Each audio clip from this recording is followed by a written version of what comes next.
Ассалаумағалейкум достар, қалайсыздар? Бұл Нұр Нұрмашұлы. Біздің бүгінгі шығарылым осы аптаның соңында болатын Ұлыбританияның астанасы Лондон қаласында өтетін UFC Fight Night'қа арналмақ.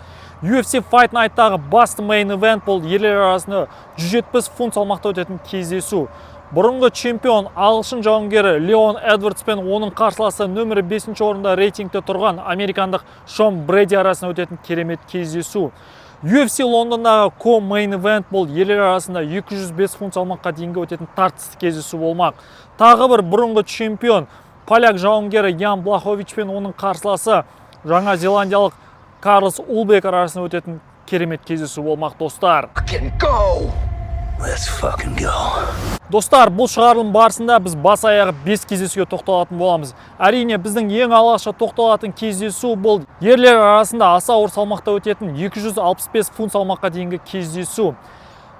Дәл қазіргі сәтте нөмірі 13-ші орында тұрған ағылшын жауынгері Мик Парки мен оның қарсыласы нөмірі 8-ші орында тұрған тағы бір поляк жауынгері Марчин Тыбура арасында өтетін керемет кездесу болмақ. Бұл кездесуде сарапшылардың көбісі дерлік ағылшын жауынгері Мик Паркинді фаворит ретінде көріп отыр. Өйткені бұл жауынгердің бокс стилі мен тік тұрып соғысу стилінің өте керемет деңгейде екенін білеміз. Бұл жауынгердің соңғы кездесулерінің барлығы техникалық, сонымен қатар нокауттарға толы болып жүр. Өзінің соңғы кездесуінде UFC 304 турнирінде өзінің қарсыласын нокаутқа жіберу арқылы бұл жауынгер Ұлыбританияның Манчестер қаласында өткен турнирде $100 000 бонусқа ие болған болатыны. Ал поляк жауынгері нөмірі 8-ші орында тұрған Марчин Тыбураға келетін болса, бұл жауынгердің бокс стилі, грэпплинг стилі, күрес стилі, сонымен қатар бұл жауынгердің тік тұрып соғысу стилінің жақсы деңгейде екенін білеміз. Менің ойымша, бұл кездесуде ағылшын жауынгері Мик Паркин Марчин Тыбураны техникалық нокаут болмаса нокаутпен жеңу арқылы өзінің жанкүйерлерін қуантып, сонымен қатар топ 10-ға топ ете түсуі тиіс деп есептеймін.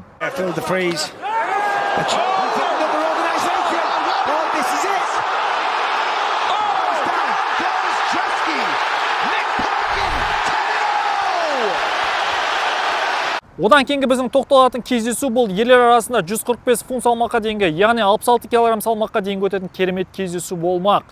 Бұрынғы европалық Cage Warriors промоушнда 135 фунт салмақта чемпион болған ағылшын жауынгері Натаниэль Вуд пен оның қарсыласы дәл осы Cage Warriors промоушнда 145 фунт салмақта чемпион болған француз жауынгері Морган Шария арасында өтетін керемет кездесу болмақ. Я достар, атап өткеніндей, бұл кездесу 66 кг салмақта өтеді. Бұл кездесуде сарапшылардың ойы 50-50 болып екіге бөлініп отыр.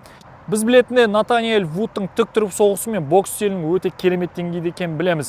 Жалпы бұл жауынгер барлық жағынан керемет дамыған. Ал француз жауынгері Морган Шариеге келетін болсақ, бұл жауынгердің джиу-джитсу стилі, грэпплинг стилі, тік тұрып соғысы мен бокс стилдерінің өте керемет деңгейде екенін атап өтейік.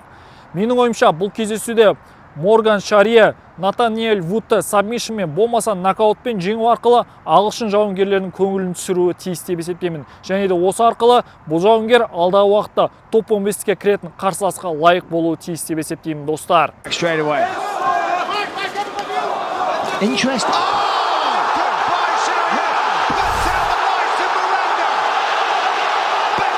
Одан кейінгі біздің тоқталатын кездесу бұл ерлер арасында 170 фунт салмаққа дейінгі өтетін кездесу. Исландиялық жауынгер Гуннар Нельсон мен оның қарсыласы американдық Кевин Холланд арасында өтетін керемет кездесу болмақ. Біз білетіндей, Гуннар Нельсон жалпы UFC-да жүргеніне 10 жылдан аса уақыт болды. Бірақ та бұл жауынгер өкінішке орай кемінде жылына бір ғана кездесу өткізіп жүр. Өзінің соңғы кездесуін бұл жауынгер UFC 286 турнирінде, яғни 2 жыл бұрын осы Леон Эдвардс пен Камару Усман арасындағы 3-ші кездесу барысында өткізген болатын. Содан бері бұл жауынгер енді ғана 2 жылдан соң қайтып келіп отыр. Ал біз білетіндей, Кевин Холланд бұл UFC-дағы өте белсенді жауынгерлердің бірі. Бұл жауынгер жыл сайын кемінде 3-4 кездесу өткізетін жауынгер екенін білеміз. Бұл кездесуде сарапшылардың көбісі дерлік американдық Кевин Холландты фаворит ретінде көріп отыр. Бірақ та сарапшылар исландиялық жауынгердің де жеңімпаз болатынын жоққа шығармайды. Біз білетіндей, Гуннар Нельсонның жалпы күрес стилі, грэпплинг стилі, сонымен қатар бұл жауынгердің джиу-джитсу стилінің өте керемет деңгейде екенін білеміз. Ал Кевин Холландтың жалпы тік тұрып соғысу мен грэпплинг стилі, сонымен қатар джиу-джитсу стилінің өте жақсы деңгейде екенін атап өтейік. Менің ойымша, бұл кездесуде американдық Кевин Холланд Гуннар Нельсонды төрешілердің шешімімен болмаса сабмишнмен жеңіске жетуі тиіс деп есептеймін. With a man like Buckley, the way he punches. Holland sits him down, and Mark Smith is going to call it. One and done. Одан кейінгі біздің тоқталатын кездесу достар, осы UFC Лондон кешінің co-main ивенті ерлер арасында 205 фунт салмақта өтетін кездесу. Бұрынғы чемпион, поляк жауынгері, нөмір 3-ші орында тұрған Ян Блахович пен оның қарсыласы, жаңа зеландиялық дәл қазіргі сәтте 7 жеңіс қатарынан келе жатқан Карлос Ульберг арасында өтетін керемет кездесу болмақ. Бұл кездесуде сарапшылардың көбісі делік Карлос Ульбергті фаворит ретінде көріп отыр. Біз білетіндей Карлос Ульберг қарсыластарының барлығын нокаутпен, болмаса техникалық нокаутпен жеңіп жүргенін білеміз. Ал Ян Блаховичтің жалпы күрес стилі, грэпплинг стилі, джиу-джитсу стилі, сонымен қатар бокс стилінің өте керемет деңгейде екенін атап өтейік. Соңғы екі кездесулеріне тоқталатын болсақ, Ян Блахович өзінің соңғы екі кездесуінде, яғни тура осыдан 2 жылға жуық уақыт бұрын UFC 291 турнирінде бұрынғы чемпион Алекс Перейрамен кездесу өткізген болатын.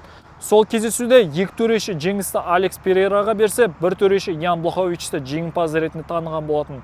Ал оның алдында кездесуінде біз білетіндей бұл жауынгер UFC 282 турнирінде дәл қазіргі чемпион Магомед Анкалаевпен кездесу өткізіп, сол кездесу тең аяқталған болатын. Ал Карлос Ульберг өзінің соңғы кездесуінде өткен жылы қараша айында швейцариялық Волкан Оздемирді төрешілердің шешімімен жеңген болатын.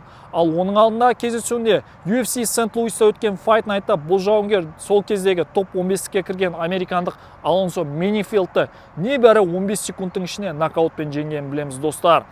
Менің ойымша бұл кездесуде жаңа зеландиялық Карлос Ульберг Ян Блаховичті нокаутпен, болмаса төрешілердің шешімімен жеңу арқылы топ 5-ке топ ете түсуі тиіс деп есептеймін. In the black, Menafield blitzing forward in the blow. Oberg finds the ball and throws Alonso Menafield. The winning streak is 6 for the newly ranked contender Carlos Oberg. Және де біздің соңғы тоқталатын кездесу достар, осы UFC Лондонда өтетін басты main event, ерлер арасында 77 кг салмақта өтетін керемет кездесу. Осы салмақтағы бұрынғы чемпион, ағылшын жауынгері Леон Эдвардс пен оның қарсыласы нөмір 5-ші орында тұрған американдық Шон Брэди арасында өтетін керемет кездесу болмақ. Бұл кездесуде сарапшылардың ойы бойынша Шон Брэди фаворит болып отыр. Біз білетіндей ағылшын жауынгері бұрынғы чемпион Леон Эдвардс барлық жағынан керемет дамыған жауынгер екенін білеміз. Әрине көп жанкүйерлер айтуы мүмкін, Леон Эдвардстың күресі әлсізде. Бірақ та достар, Леон Эдвардстың соңғы өткізген UFC 286 турнирінде Камару Усманға қарсы, сонымен қатар UFC 296 турнирінде Колби Ковингтонға қарсы өткізген кездесулерін қарайтын болсаңыздар, бұл жауынгердің жалпы күресшілерге, яғни тейкдауннан қорғану әрекетін байқайтын болсаңыздар, бұл жауынгер барлық жағынан дамыған екендігін көруге болады. Леон Эдвардстың біз білетіндей бокс стилі, кикбокс стилі, сонымен қатар тік тұрып соғысу стилінің өте керемет деңгейде екенін білеміз достар. Ал американдық Шон Брэдиға келетін болсақ, бұл жауынгердің күрес стилі, грэпплинг стилі, джиу-джитсу стилінің өте керемет деңгейде екенін атап өтейік. Леон Эдвардстың соңғы екі кездесуіне тоқталатын болсақ, бұл жауынгер UFC 304 турнирінде өкінішке орай американдық палестиналық Белал Мухаммадқа өзінің титулын беріп қойған болатын. Ал оның алдында кездесуінде біз білетіндей Леон Эдвардс UFC 296 турнирінде жоғарыда атап өткенде Колби Ковингтонға қарсы өзінің белбеуін сәтті қорғаған болатын. Ал Шон Брэдидің соңғы екі кездесуіне тоқталатын болсақ, бұл жауынгер 2023 жылдың аяғында өткен UFC Остиндағы турнирде американдық Келвин Гасселумды Кимура әдісі бойынша жеңген болатын. Ал өзінің соңғы кездесуінде өткен жылы қыркүйек айында өткен Fight Night'та бразилиялық сол кездегі топ 5-ке кірген Гилберт Бернсті төрешілердің шешімімен жеңгенін білеміз. Менің ойымша бұл кездесуде Леон Эдвардс Шон Брэдиді төрешілердің шешімімен жеңуі тиіс. Менің ойымша бұл кездесуде Леон Эдвардс өзінің бойының ұзындығы мен қолының ұзындығын жақсы пайдалана отырып, Шон Брэдидің тейкдаундарына қарсы өте керемет қорғаныс көрсететін секілді. Және де осы арқылы өзінің кикбокс стилін өте керемет қолдану арқылы Леон Эдвардс Шон Брэдиге қарсы кездесуде жеңіске жетуі тиіс. Look at me now! Lebanon! Pound for pound! Headshot! Dead! That's it! Жалпы Леон Эдвардстың бұл кездесуде жеңіске жетуі біз үшін, яғни қазақстандық жанкүйерлер үшін өте тиімді болмақ. Яғни Леон Эдвардс жеңген жағдайда UFC тарапынан Белал Мухаммад пен Леон Эдвардстың үшінші кездесуін өткізу бұл тиімсіз болмақ. Ал алдағы UFC 315 турнирінде американдық Белал Мухаммад пен австралиялық Джек Делла Мадаленаның жолығатынын білеміз. Және де ол кездесуде де дәл қазіргі чемпион Белал Мухаммадтың жеңімпаз болуы қазақстандық жанкүйерлерге тиімді болатынын білеміз, достар. Яғни екі кездесуде де Леон Эдвардс пен Белал Мухаммад жеңетін болса, алдағы уақытта Шавкат Рахмонов жарақатынан айығып келген кезінде чемпиондық белбеуге келесі айқын үміткер біздің жауынгеріміз Шавкат Рахмонов болмақ, достар. Достар, жалпы аталған кездесулер бойынша ойларыңызды міндетті түрде комментарийға жаза кетіңіздер. Бастысы каналға жазылып, лайк басып, комментарий қалдыруды ұмытпаңыздар. Келесі жолыққанша.